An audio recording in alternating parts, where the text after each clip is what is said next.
The provided story is a powerful, historical exposition on the system of debt peonage and sharecropping that entrapped many newly freed Black Americans in Texas after the Civil War. Its strengths lie in its clear, thematic structure, moving from false promises and deceptive contracts to the cycles of debt, violence, and quiet resistance. The Texas sun in the spring of 1880 held a promise that felt new to Huck. For 15 years since the news of freedom had come slow to Navasota, he'd carried the ghost of chains. Now, at 35, his calloused hands clutched a handbill, its crisp paper foreign and thrilling. It had been given to him by a well-dressed man in a wagon outside Corsicana. "Fair wages?" the man had proclaimed. "A partnership." "Good land at the Elm Creek bottom, near Limestone. Sign a contract, get your own cabin, a share of the harvest. It's the future, friend, your future." Huck couldn't read the elegant script, but he could read the man's smile. It wasn't the cruel twist of an overseer. It was the beckoning nod of opportunity. He'd spent those 15 years moving from one odd job to another, sleeping in barns, his dream of a scrap of land to call his own receding with each season. Elm Creek sounded like an answer.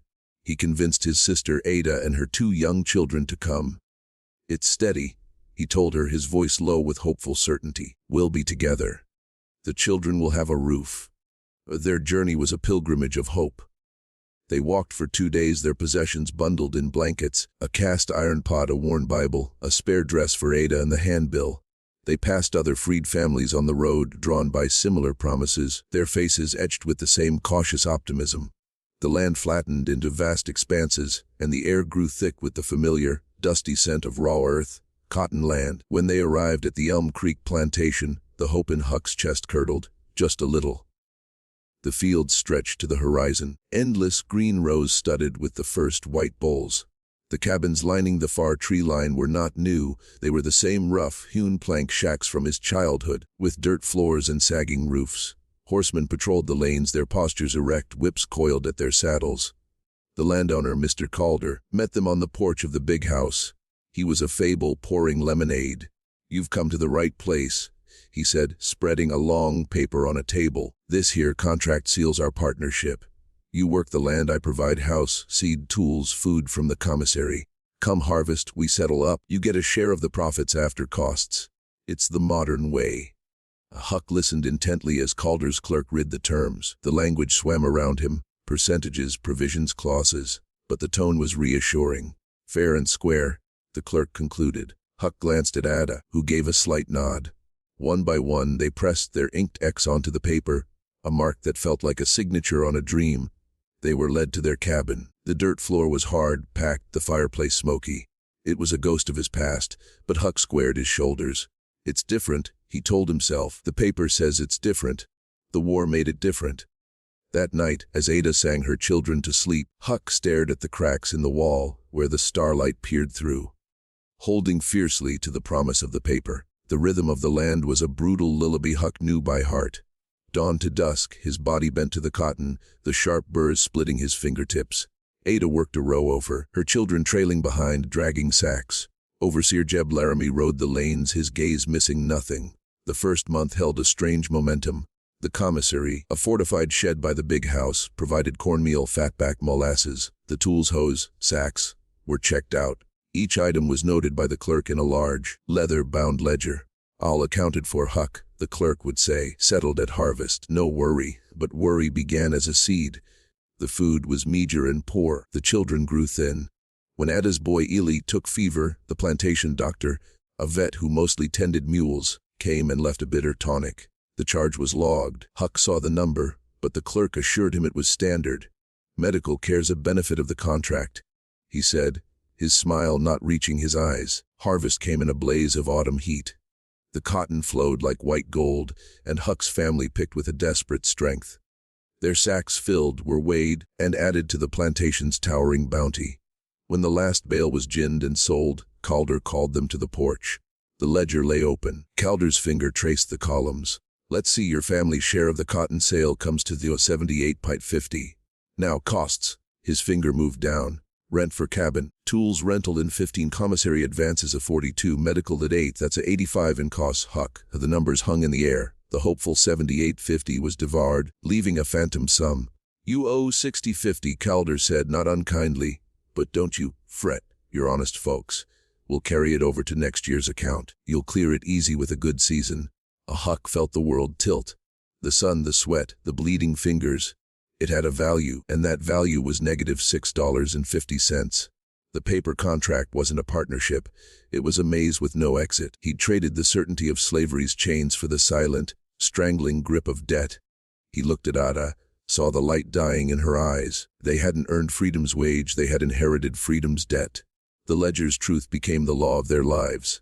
The winter of 1880-81 was lean and cold. The credit at the commissary shrank the portions thinner. Any complaint met with a cold reminder of the carried debt. "You want to leave, Huck?" Overseer Laramie asked one bitter morning, his hand resting on his whip handle. "You breach that contract, the sheriff's your next visit. Debtor's jail, or you work it off here. Your choice." Violence, Huck learned, had not been abolished, it had been bureaucratized. The threat was in the ledger, in Laramie's casual posture, in the distant figure of the county sheriff who visited Calder for whiskey and cigars.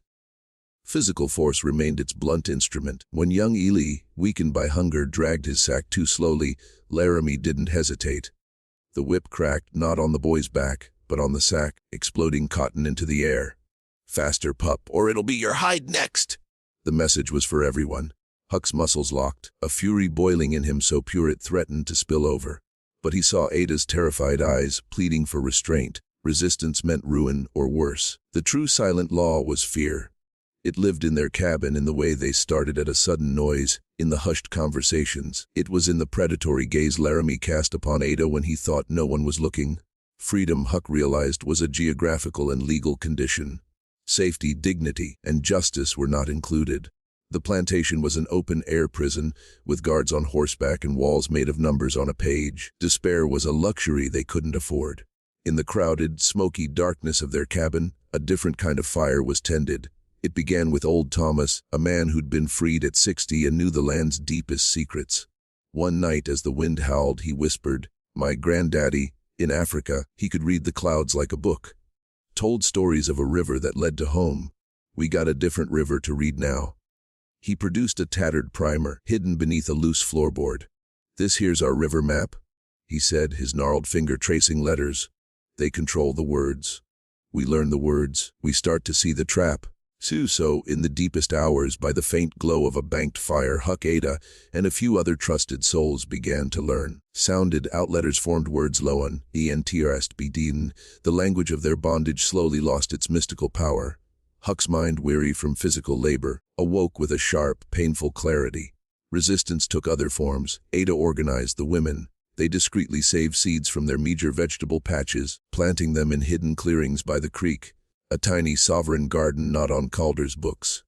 Workers developed a slow, deliberate pace when Laramie wasn't looking, a silent protest that conserved energy and soul. They sang, not the work songs of the field, but the old spirituals at night, wade in the water, steal away. The melodies carried coded strength, reminders of a world beyond Elm Creek. These acts were not rebellion, they were sustenance. They were proof that while Calder owned their labor and their debt, he did not own their minds or their spirit. The embers in the dark kept the cold of complete submission at bay. The rumors arrived with the spring rains of 1881, carried by a migrant preacher allowed to hold a Sunday service. In hushed tones after the amen, he spoke of a network, not the underground railroad of old, but a new, fragile web of sympathizers. He mentioned names: a blacksmith in Dallas who asked no questions, a ferryman near the Sabine River who, for a price, looked the other way. "There's a world past the ledger," the preacher murmured, his eyes holding Huck's. "But the road is hunted." Escape became a tangible ghost in their cabin. Huck and Ada argued in whispers so faint they were almost thoughts. "We can't live in this debt for Ella and May," Ada pleaded. "They'll inherit it. It's a chain for their souls. And if we run and get caught," Huck countered, the memory of Laramie's whip vivid, "they'll make an example of us, or they'll take the children as payment." The danger was real. Patrols, now called Land Protection Associations, roamed at night. Dogs bred for tracking were kept at the big house. The sheriff, a partner in Calder's system, would relish the chase.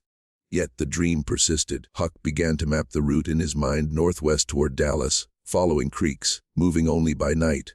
He hoarded bits of hardtack from his rations. The whispered road was a perilous gamble, but the certainty of perpetual debt on Elm Creek was a slow death sentence. A choice was hardening in him, forged in the hidden lessons and the silent defiance. He would not let the paper chains bind another generation. The catalyst was a lie. Now 10, he had his father's fire and none of his learned caution. When Laramie levied a false charge against him for a broken hoe, claiming it would add $5 to their debt, the boy spoke up. "We didn't break it. It was rusted through." Laramie backhanded him, sending the boy sprawling into the dirt. Huck saw it happen. A red veil descended. 15 years of swallowed rage, 2 years of ledger tyranny, and the sight of his nephew bleeding in the soil broke the dam. He didn't charge. He simply stood up, straight and tall, dropping his sack. He walked toward Laramie, his eyes locked on the overseers. The field went silent. "You touch him again," Huck said, his voice quiet and clear, carrying across the rows, "and your ledger won't save you." It was a declaration of war. Not with a weapon, but with a truth.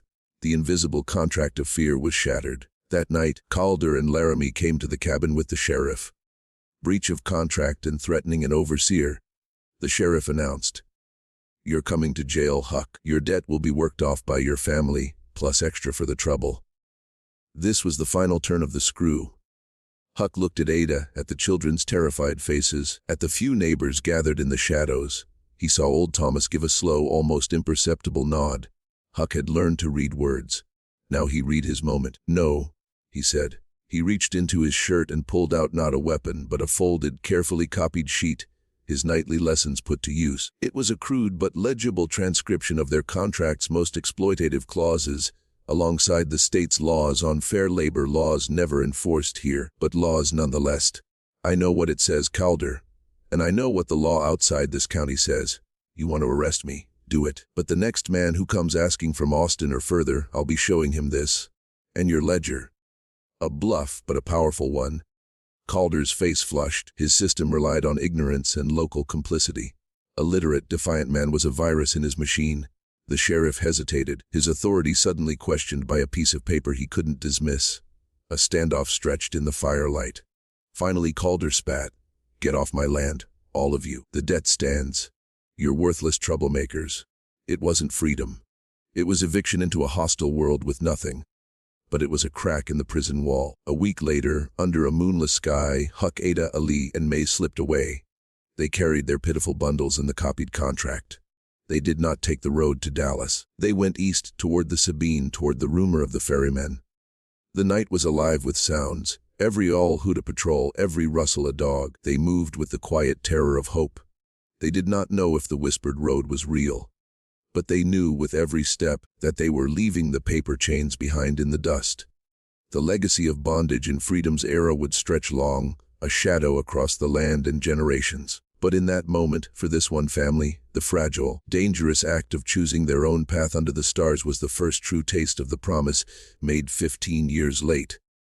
The fight for dignity was just beginning, but the acceptance of silent servitude was finally, irrevocably, over.